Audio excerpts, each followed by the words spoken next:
Здравейте, колеги! Добавих около 2 часа още кодиране.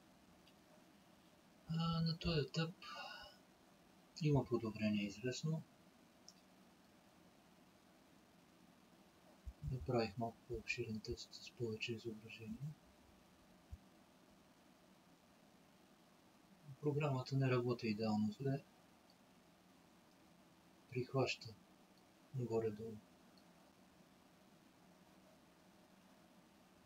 тия завали, но заснемането трябва да е доста качествено, за да работи и тя адекватно. Защото тук на тия първите изображения не хваща верно фронта. Тук го хваща, пък тук не. Тя трябва да го хваща тук, нека в тази зона. Както и тук. Или може аз да бъркам нещо, не знам. Го е тук, как почва да го прихваща. Так. И тук вече почва да го хваща много по-добре.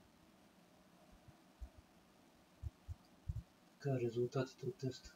Основа съм обструкция 60 мм. Почти центъра не го смятам.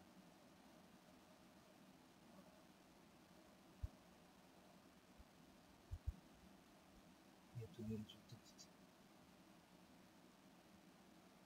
Като цяло по-добре от предния път. Вече падам в... Даже ако пренебрегна на този пик, падам 200 нанометра вече.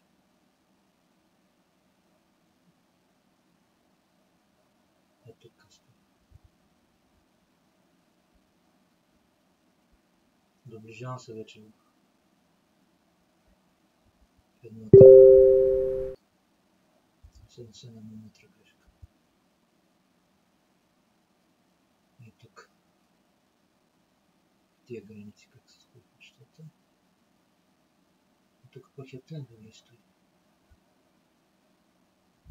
Даже ако опитам да го дрежа, то не мога да го дрежа да разпъне алгоритмичното.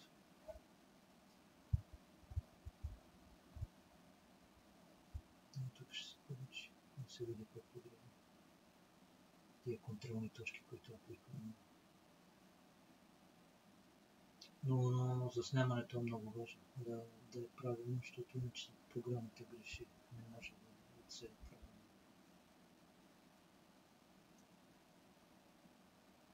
Тук, що бъде влизам в някакви рамки. Но полирането трябва много да се подобри.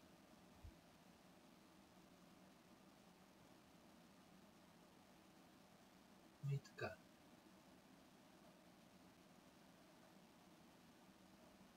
Завала, що годе да се коригира на предния път. Къси ходове, някъде около на 280 мм огледало, около 50 мм прав штрих през центъра и реже този проблем.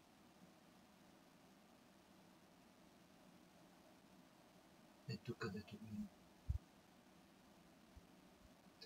И така, 10.